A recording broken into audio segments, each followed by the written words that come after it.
کیا کیا ہے، کیا تحریکیں چلائیں گے، یہ آنے کے بعد نہیں، جب سے میرے دو نظریے بنے، ایک نظریہ اللہ کے وحدانیت کے اور دوسرا نظریہ شیطان کے عملۂ زندگی، جب سے یہ دو نظریے بنے تو اسی وقت سے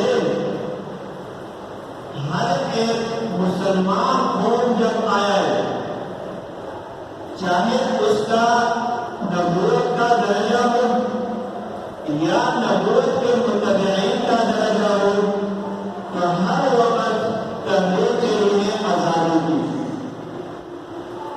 کہ کفار کی رکاب سے، کفار کے معاشی حرکتوں سے اور معاشرتی حرکتوں سے آزادی حاصل کر کے مسلمان ایک الگ قوت بن جائے، ایک الگ قوت اور طاقت آزادی کے ساتھ بن جائے، تاکہ آزادی کے ماحول میں یہ اپنے رب کو راضی کر سکے اور اپنے رب کے احکامات پر بھی عمل کر سکے، اور جو معاشرتی نظام اور جو معاشی نظام اپنے رب سے ملا ہے اس پر عمل کر سکے، سکون والی زندگی گزارے۔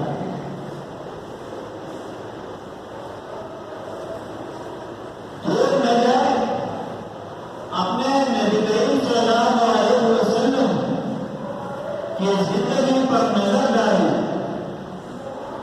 جب نبی کریم صلی اللہ علیہ وسلم میدان میں اکیلا ہے، صحابہ کی تعداد جو کم ہے، مسلمانوں کی تعداد کم ہے، اسلحہ بھی کم ہے، ہتھیار کم ہے، تیر کم ہے، سفر کے لیے آلات کم ہے، لیکن کفار کی اللہ کی تحریکیں نبی کریم صلی اللہ علیہ وسلم چلاتے ہیں۔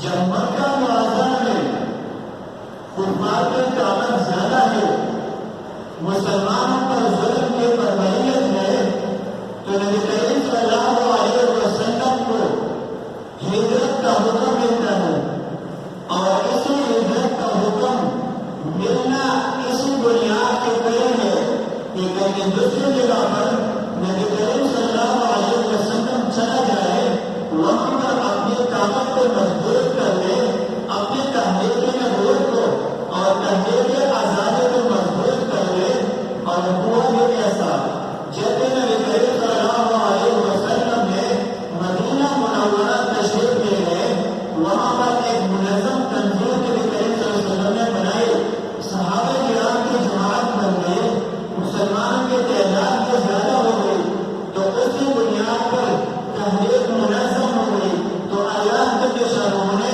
مکہ معظمہ کا فتح دلایا،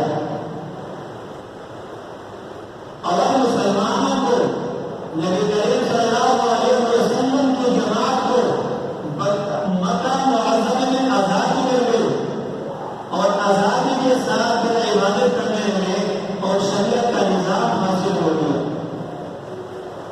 یہ سارے آزادی تحریکوں کے پیچھے ہوا کرتے ہوئے تو اللہ رب العزت نے آزادی دلائی۔ اسی طریقے نسبت سے آج کا جو دن ہے 14 اگست، یہ مسلمانوں کے لیے اہمیت کا حامل ہے۔ اسے آزادی کے دن کے حصول کے لیے ہندوستان برصغیر کے مسلمانوں نے جتنی جنگیں لڑی ہیں، جتنے تحریکیں چلائی ہیں، اور جتنے مسلمانوں کو شہادت نصیب ہوئی ہے، 1857 سے لے کر 14 اگست 1947 تک جتنے بھی تحریکیں چلائی، آج ہم جو مظاہرہ کرتے ہیں کہ آج 14 اگست کا دن ہے، ہمیں کس دن آزادی ملی ہے، یہ ایک عام بات کی تعلیم دی ہے۔ یہ تحریکوں کے سلسلے میں یہ آزادی اللہ نے دی۔ چاہے وہ تحریکیں جہاد کے اعتبار سے ہو، چاہے وہ تحریکیں سیاست کے اعتبار سے ہو، چاہے وہ تحریکیں معیشت کے اعتبار سے ہو، چاہے وہ تحریکیں معاشرت کے نظام کو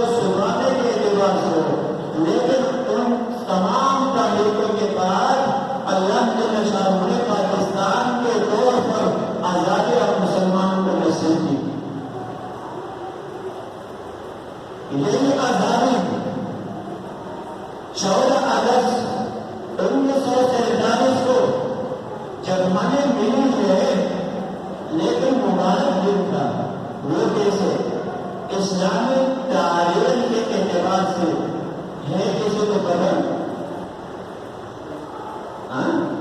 27 رمضان کیا اکثریت کو نہیں پتا نہیں.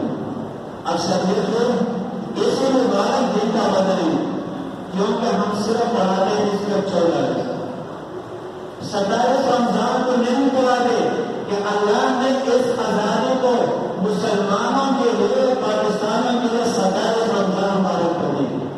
اس وجہ سے اس دن کو بھی برکت حاصل ہے. 27 رمضان مبارک دن ہے. 14 اگست کا دن بھی مبارک ہے اور آج یہ دن دوبارہ بھی مبارک ہے. تو آج جمعۃ المبارک کی ہے. جمعۃ المبارک کے دن کو نبی کریم صلی اللہ علیہ وسلم فرماتے ہیں سید الایام. یہ تمام دنوں کا سردار ہے. تو اللہ نے یہ آزادی ہمیں نصیب کی. اس آزادی کا حصول کا مقصد کیا تھا یہ تو مسلمانوں سے چھٹی ہوئی تھی. آزادی کا مقصد ہم نعرہ لگاتے ہیں میرا تیرا رشتہ کیا لا الہ الا اللہ. الا اللہ کی بنیاد پر لا الہ الا اللہ کی بنیاد پر اللہ نے یہ آزادی ہمیں نصیب کی. جب وہاں پر ہم آزادی کا آواز لگاتے جب آزادی کا نعرہ لگاتے تھے تو آواز اور نعرہ کیا ہوتا تھا لا الہ الا اللہ.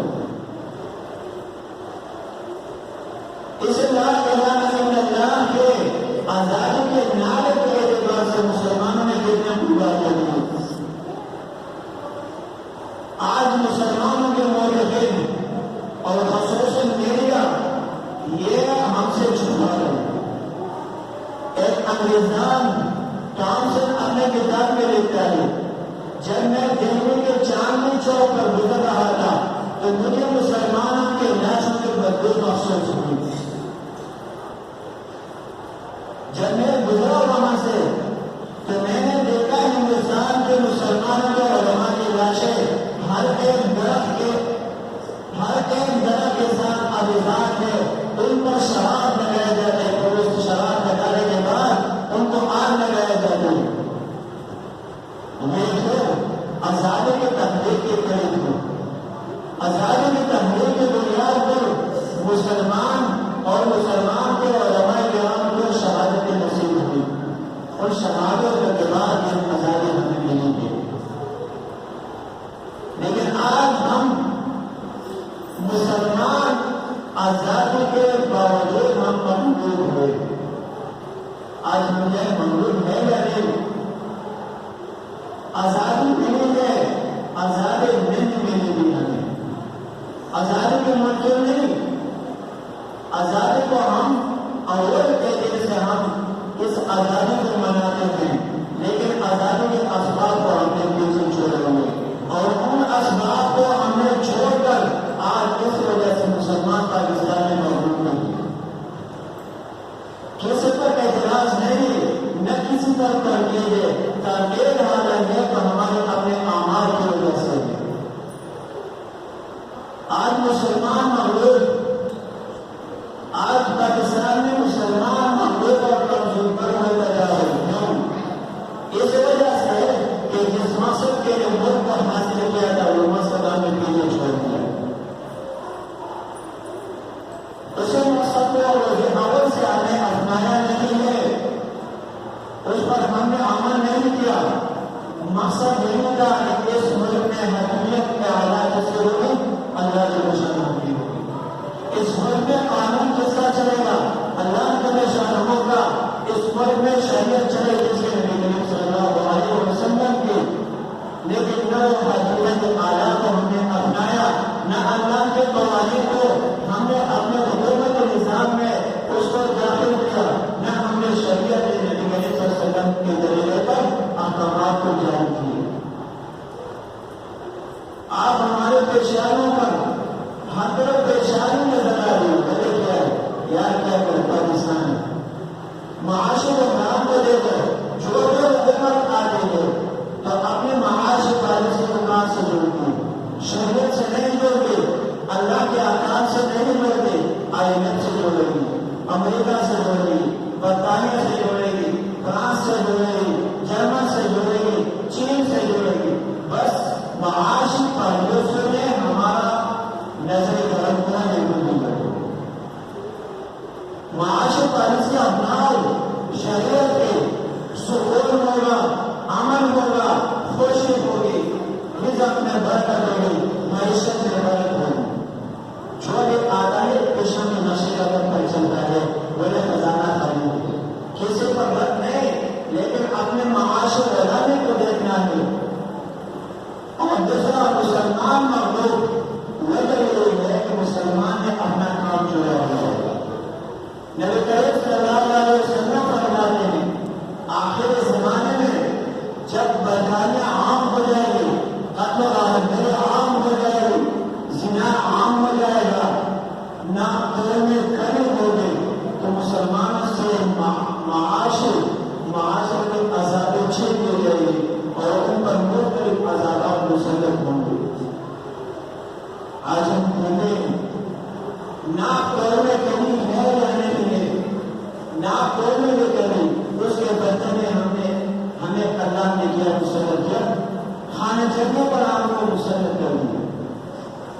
آج دیکھو مسلمان ملک میں پاکستان میں جو آزادی کے نام سے لا الہ الا اللہ کی بنیاد پر حاصل ہوا تھا، آج خانہ جنگی میں اب اس کی دل خانہ جنگی میں ہم مبتلا ہے. یہ جو ملک جو اسلام کے نام پر بنا تھا، لیکن زنا کو دیکھو وہ عام زنا کے آگے چل رہے، تو اللہ تعالیٰ نبی کریم صلی اللہ علیہ وسلم فرماتے آپ پر ایسی بیماریاں مسترد کی جائیں گی جو بیماریاں کو پتہ نہیں چلے گا تمہیں. مختلف بیماریاں، لاعلاج بیماریاں مسلط کر دی جائیں گی. جس ملک میں جو مسلمان اللہ تعالیٰ کے احکامات پر عمل نہیں کرتے، اس کو اپنی زندگی میں نہیں لاتے، اس میں کہنے کو تعریف کرتے ہیں، نبی کریم صلی اللہ علیہ وسلم فرماتے ہیں ایسے لوگوں پر اللہ جل شانہ ظالم حکمران مسلط کرتے ہیں. اسے ظالم حکمران کا مسلط ہونے کا سب سے پہلا قدم علماء نے لکھا ہے معاشی تنظیم ہوگی. وہ کیا ہوگی؟ معاشی تنظیم ہوگی. آج کتنے معاشی تنظیم ہوگی؟ معیشت کا رزق کے پوچھو ہوگی. ہماری معیشت کے معاش نظام کا ہم نے دیا ہے. کیوں؟ ہم تو لوگ ہیں، ہم معاش نظام میں کس کے حوالے؟ IMF کے حوالے، برطانیہ کے حوالے. جو بھی کماتے ہیں کہ لوگوں پر ہاتھ ملاتے ہیں، ہمیں کچھ لوگ کے حکومت سے ہے. کیوں؟ پہلے حکومت کا اپنا خزانہ خالی چھوڑا ہے.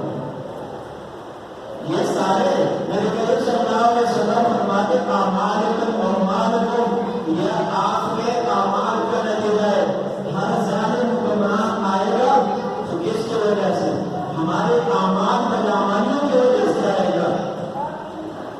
اور نبی کریم صلی اللہ علیہ وسلم فرماتے ہیں جو امر بالمعروف نہی عن المنکر کا کام چھوڑے گا، اچھائی کو بلانے کا دعوت کا کام چھوڑے گا، برائی سے منع کرنے کا کام چھوڑے گا، تو نبی کریم صلی اللہ علیہ وسلم فرماتے ہیں ظالم حکمران مسلط ہوگا.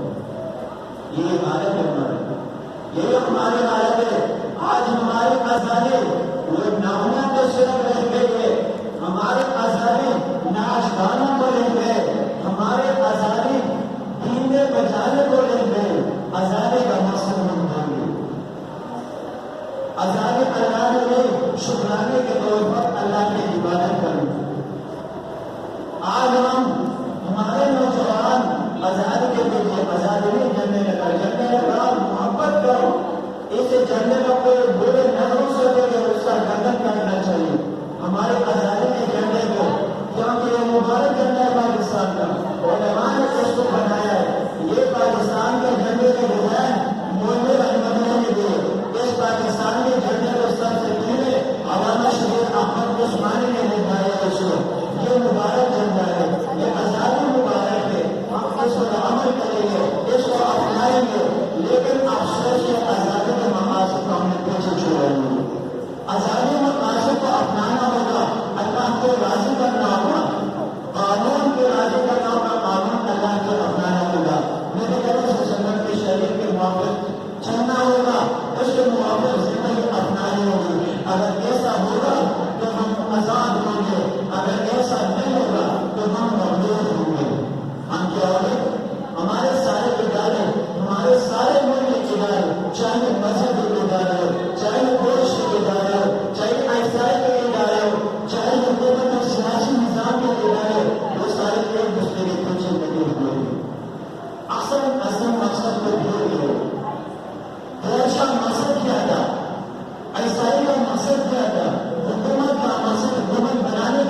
توفیق عطا فرمائے.